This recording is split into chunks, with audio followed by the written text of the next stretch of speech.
లేదా, విశ్వాసంలో బలంగా ఉన్నామా లేదా? ఒకవేళ బలహీనమైపోతామేమో, కృంగిపోయిన వారు ఉంటామేమో, నిరాశలో ఉంటామేమో, లేకుంటే వారు అలా ఉన్నారు నేను ఎలా ఉంటాను అని ఒకరికొకరు వ్యత్యాసాలు చూసుకునేటువంటి స్థితి మన జీవితంలో. అలాంటి స్థితిలో శోధన వస్తే జయించగలుగుతున్నామా? ఇప్పుడు యోసేపుకు శోధన వచ్చిందండి. యోసేపుకు శోధన వచ్చింది. శోధన జయించాడా, పడిపోయాడా? జయించాడు కాబట్టి ఐగుప్తు మీదకి ధనాగార మంత్రిగా దేవుడు హెచ్చించాడు. దేవుడికి స్తోత్రం. ఆ స్థితి రావాలి అంటే మనం ఏం చేయాలంట? శోధన జయించాలి. అందుకే మర్మములను బయలుపరిచే స్థితి. ఆయన వచ్చేటువంటి శోధనలు కానీ వచ్చే పరిస్థితులు కానీ అర్థంగా ఎందుకు వస్తున్నాయో అర్థంగా. కొన్నిసార్లు పక్కన ఉన్న వారే మనం నమ్మడు, కొన్నిసార్లు ఇంట్లో వాళ్ళే మన మీద నిందలేస్తారు, కొన్నిసార్లు కట్టుకున్న భార్య కట్టుకున్న భర్త కూడా మనల్ని అనాలోచనగా మాట్లాడే పరిస్థితులు వస్తాయి. కొన్నిసార్లు అంటారు కదా, నేను అనవసరంగా బాప్తిసం తీసుకున్నాను బాబు, అనవసరంగా మందిరానికి వెళ్తున్నా, అసలు ఈ ప్రార్థన వద్దు, భక్తి వద్దు, నాకేం వద్దు అనేటువంటి పరిస్థితుల్లో కూడా మనసు తీసుకెళ్తాయి. అన్నప్పుడు విశ్వాసం ఉంటుంటావా, కోల్పోతుంటావా? అంటే కొన్నిసార్లు యోబుకి శత్రువులు ఎవరు? యోబుకి శత్రువులు ఎవరు?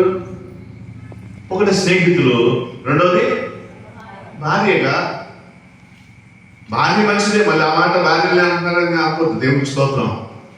ఎందుకంటే భార్య కొన్నిసార్లు దేవుడు పెట్టినటువంటి వెపనగా కూడా మన మీదకి వస్తుంది, మన విశ్వాసాన్ని పరీక్షించడానికి వస్తుంది.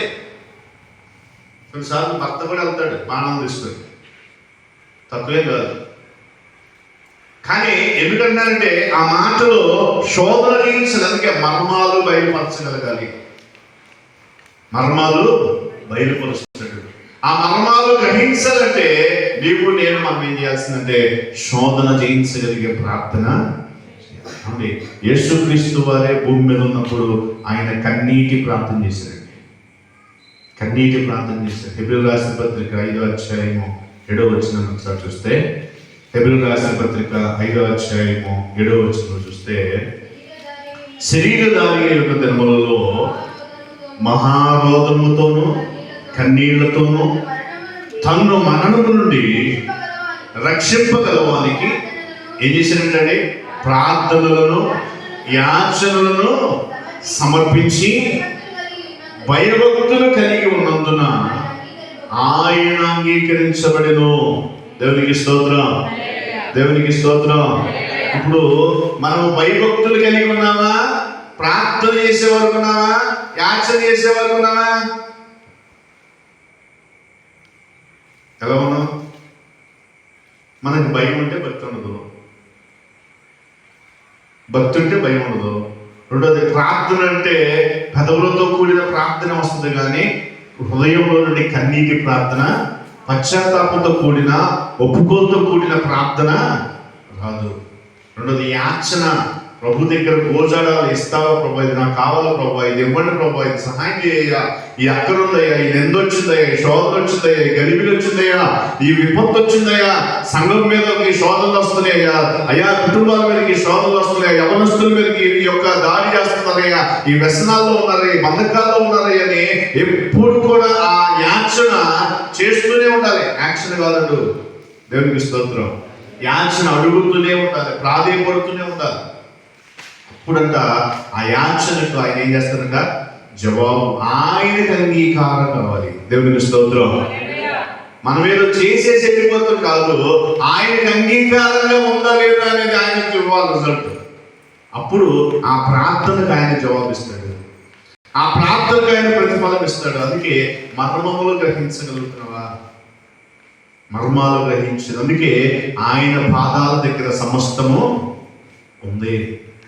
ఆయన పాదాల దగ్గర ఉన్నది మనము జయించాలి అంటే, ఆ పాదాల దగ్గర మనము తీసుకోవాలి అంటే ఆయన చేయవలసింది ఏంటంటే ఆ శిరస్సుగా ఉన్నటువంటి దేవుని యందు మన విశ్వాసం ఉంచి, ఆ దేవుని యందు మనము నమ్మకం ఉంచి, ఆయన యందు భయభక్తులు కలిగి, ఆయన కన్నీరు కాల్చినట్లుగా, ఆయన రోదన చేసినట్లుగా, ఆయన అంగలార్చినట్లుగా మనము కూడా చేయగలుగుతుంటే అంటే రోజు కుటుంబంలో చిన్న గలిబిలు వస్తే ప్రార్థన చేస్తావా, పక్కింట్లో కూర్చుంటావా? ఏం చేస్తాం? లేకుంటే నీ ఆరోగ్య విషయంలో బలహీనత వచ్చింది, ప్రార్థన చేస్తావా, బలహీనత చూస్తావా? ఏం చేస్తారు? పాల్ యాంగిల్స్ గారికి చాలా పెద్ద వయసు అయిన తర్వాత బలహీనమయ్యాడు. పెద్ద చర్చి, ప్రపంచంలోనే మొదటి చర్చి అది. అద్భుతమైనటువంటి పరిచర్య, అద్భుతమైనటువంటి స్థితిని దేవుడు అనుగ్రహించాడు. శరీరం బలహీనమైపోయి ఆయన మంచం పడిన తర్వాత వారి కొడుకులు వాళ్ళందరూ కూడా వచ్చి, అయ్యా నువ్వు చాలా పెద్ద వయసులో కూడా ప్రయాసపడ్డావు, సంఘాన్ని దేవుడు ఇచ్చాడు, ఆశీర్వదించాడు, ఇదిగో దేవుడు దేవుడు అని వెళ్ళావు కదా, దేవుడు అన్ని కార్యాలు చేశాడు, నీకు ఆరోగ్యం పరిస్థితి బాగాలేదు, నేను హాస్పిటల్ తీసుకెళ్తామని జపాన్లో వాళ్ళు ఉండే సౌత్ కొరియా కాకుండా జపాన్లో వాళ్ళకి నచ్చినటువంటి ప్రాంతం తెలిసిన డాక్టర్ ఉంటే అక్కడ అపాయింట్మెంట్ తీసుకొని ఈయన అక్కడ తీసుకుని వెళ్ళారు. అన్ని బాడీ చెకప్ అంతా చేశారు. చెకప్ అంతా చేస్తే ఈయన హార్ట్ ప్రాబ్లం ఉంది, కిడ్నీ ప్రాబ్లం ఉంది, లెన్స్ ప్రాబ్లం ఉంది. వాళ్ళు అన్నారు కదా, ఎంత బలహీనంగా ఉండి నువ్వు ఎలా ఉన్నావు అని చెప్పని అడిగితే, అయ్యా ఇమ్మీడియట్గా ఆపరేషన్ చేయాలి, ఆపరేషన్ చేస్తే నేను బాగుంటాడు, లేకపోతే ఈయన బాగాడు, ఈయన చేతికి కూడా రాడు అని చెప్పని పిల్లలందరికీ కూడా పిలిచి చెప్పారు. చెబితే ఆయన అన్నాడు కదా, అయ్యా ఒక వారం టైం ఇవ్వండి, ఒక వారం టైం ఇవ్వండి, ఆ వారం తర్వాత నేను వచ్చి అడ్మిట్ అవుతాను, అప్పుడు నాకు ఆపరేషన్ చేయండి. ఆ చర్చిలో ప్రతి ఒక్కరికి ప్రార్థనా గదులు ఉండేవి. ప్రతి ఒక్కరికి ప్రార్థనా గదులు, ఎవరి ప్రార్థన వ్యక్తిగతంగా ప్రార్థన చేయాలంటే గదిలో కూర్చొని వారు ఇక ప్రభు దగ్గరే జవాబు వచ్చే వరకు ప్రార్థన చేస్తూనే ఉంటారంట. ఇంక ఎవరు పక్కోళ్ళు కానీ బయటోళ్ళు కానీ ఎవరితో సంబంధం ఉండదు. ఇక అలాగే ఆయనకు ఒక ప్రత్యేకమైన ప్రార్థన గది ఉంది. ఆ గదిలో కూర్చొని ఒక 5 రోజులు కన్నీటితో ప్రార్థన చేశారంట. కన్నీటితో ప్రార్థన చేసినప్పుడు దేవుడు ఆయనతో మాట్లాడానంట, నువ్వు నన్ను ఎందుకు అడగలేదు నీ ఆరోగ్యం గురించి? సంఘం కావాలంటే సంఘం ఇచ్చాను, సంఘం ప్రపంచంలో విస్తారమైనదిగా కావాలంటే విస్తారమైనదిగా ఇచ్చాను, జనాలు కావాలంటే జనాన్ని ఇచ్చాను, లేక నీవు అనేకమైనటువంటి అద్భుత కార్యాలు చేయమంటే నీ సంఘం ద్వారా అనేక అద్భుత కార్యాలు చేసావు. కానీ నీ ఆరోగ్యం గురించి నన్ను అడగకుండా నువ్వు ఇబ్బంది పడతావు ఎందుకు? ఆరోగ్యం గురించి అడిగితే ఇన్ని ఇచ్చిన వాడిని నీ ఆరోగ్యం నేను ఇవ్వనా? హల్లెలూయా, దేవునికి స్తోత్రం. ఇప్పుడు మనం అడిగేటప్పుడు ఎలా అడుగుతున్నాం? అన్ని అడుగుతున్నా, మనకి ఏది మెరిట్గా ఉందో దాన్ని అడుగుతున్నాం, కానీ అన్ని అడగలుగుతున్నామా? దేవునికి స్తోత్రం. అన్ని అడిగితే ప్రార్థన చేయగల సమయం కావట్లేదని అంటారండి. అన్ని కనుక అడిగితే ప్రార్థనకు సమయం సరిపోవట్లేదని అంటారు. కానీ ఇప్పుడు ప్రార్థన చేసే మనసు రావట్లేదని అంటే అన్ని అడగాల్సిన పనే ఉంది. అందుకే ఆయన మరలా జపాన్ తీసుకెళ్లారు. వారం అయిపోయింది కదా, జపాన్ తీసుకెళ్లారు. ఆపరేషన్కి అందరూ రెడీ చేస్తారంట. అంట ముందు మరలా బాడీ స్కాన్ చేయండి, బాడీ టెస్ట్ చేయండి అంట. అయ్యా మొన్నే కదా కొన్ని టెస్టులు చేసాం, ఇంక ఇప్పుడే ఎందుకు? నీ బాడీ సహకరించదు, మన ఆపరేషన్ నీ బాడీ సహకరించదు, ఇబ్బంది అయింది అని అంటే అంటే లేదు ఒకసారి మళ్ళా బాడీ చెకప్ చేయండి. చెకప్ చేస్తే ఏమైంది తెలుసా? ఆయనకున్న కిడ్నీ కానీ, ఆయనకున్న హార్ట్ కానీ, ఆయనకున్న లెన్స్ కానీ రోగంలో ఏ రోగం లేదట. దేవునికి స్తోత్రం. ఎందుకో తెలుసండి? ఆయన చేసిన ప్రార్థన. శోధనలు వచ్చినాయి, బలహీనత వచ్చింది, శరీరం మీద దాడి చేస్తుంది. ఆ శోధన జయించడానికి ఏం కావాలంట? ప్రార్థన కావాలి. నీ కుటుంబ శోధన వచ్చింది, భార్యాభర్తల శోధన వచ్చింది, లేక నీ శరీరం వ్యామోహాలు, నీ శరీరమైన మనసులో కోరికలు వచ్చినాయి, ప్రార్థన చేయగలగాలి. ప్రార్థన చేస్తేనే దేవుడు ఆ మర్మాన్ని నీకు బయలుపరుస్తాడు. హల్లెలూయా. అందుకే ప్రార్థన చేయాలంటే ఆయన పాదాల దగ్గరికి రావాలి. హల్లెలూయా. మనం గర్వంగానో అహంకారంగానో లెక్క లేకుండా మనం మందిరంలోకి వచ్చిన మన స్థితి కనుక వదిలిపెట్టుకుని ఉంటే మనం ఎంత ప్రార్థన చేసిన జవాబు కాదు. మనము లోబడాలి. హల్లెలూయా. మన స్థితిని బయటే వదిలిపెట్టాలి. మన గౌరవాన్ని బయట వదిలిపెట్టాలి. మనకున్న లగ్జరీని ఎక్కడ వదిలిపెట్టాలి?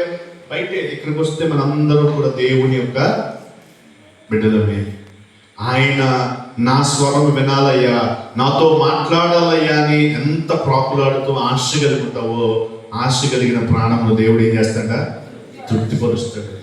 మరి ఆ తృప్తి మందిరంలోకి వచ్చినా కలుగుతుందా? మందిరంలోకి వచ్చినా కలుగుతుందంటే నీలో ఉన్నటువంటి తపన ఏంటో తెలుసండి? ఈరోజు నాతో మాట్లాడాలి, ఈరోజు మాట్లాడుతుండగా నా హృదయం తెరవబడాలి. లుదియా హృదయాన్ని తెరిచినట్లుగా నా హృదయం తెరవబడుతున్నప్పుడు నా జీవితంలో ఒక అద్భుత కార్యాలు చేసే దేవుడు ఉన్నాడని అనేకులకు నా సాక్ష్యం కనపడాలి. దేవునికి స్తోత్రం. ఆ మనస్సుతో నువ్వు మందిరంలో కూర్చోగలిగితే నీలోనే ఒక భయం ప్రారంభమవుతుంది. దిక్కులు చూడవు, పక్కోళ్ళు ఏమైపోతారో పట్టించుకో. నీ దృష్టి అంతా ఎక్కడ ఉంటుంది అంటే దేవుడి మీదే. నీ మాట ఎప్పుడు నాతో మాట్లాడతాడని ఎండిన నేల కనుక వర్షం కోసం ఎదురు చూసినట్లుగా అయా నీ హృదయము దేవుని వాక్యం కొరకు ఆరాటపడేది ఉంటుంది. ఈరోజు అది మందిరాల్లో కనబడట్లేదు, కరువు అయిపోతుంది. ఎందుకంటే వచ్చిన దగ్గర నుండి ఎదుటోలేకో పక్కోలేకో దిక్కులు చూసే మనసులో ఉన్నాయి, కానీ దిక్కులు చూసేటువంటి చూపులు విధానాలు ఉన్నాయి, కానీ అందుకే బాడీ ప్రజెంట్, మైండ్ ఆబ్సెంట్ అయిపోతుంది. మనుషులు మాత్రమే కటౌట్లు ఉన్నాయి, కానీ మన ఆలోచనలు ఎక్కడెక్కడో ఉన్నాయి. హల్లెలూయా. అందుకే మనము ఆయన పాదాలు పట్టుకునేటువంటి వారుగా ఉండాలి. ఆయన పాదాల వైపు ఉండాలి. అయ్యా నా కుటుంబాన్ని ఎంతవరకు కాపాడు, నా కుటుంబాల్లో ఐక్యత లేదు, నా కుటుంబంలో ప్రేమ లేదయ్యా, నా కుటుంబంలో మీతో నడిచే సహవాసం లేదయ్యా. నీతో నడవాలి, నీ సాక్షిగా ఉండాలి, కుటుంబం మీద నీ యొక్క శక్తి కావాలి. ఎందుకు మళ్ళీ మళ్ళీ చెప్తా ఉన్నా, ప్రతి కుటుంబం మీద, సంఘములో ప్రతి కుటుంబం మీద కానీ సంఘం మీద కానీ అపోస్తుల కార్యగ్రంథం 1:8 ఏ కుటుంబంలో అన్ని కుటుంబాలు నెరవేరాలనే ప్రార్థన అండి. అన్ని కుటుంబాల మీద నెరవేరాలనే ప్రార్థన.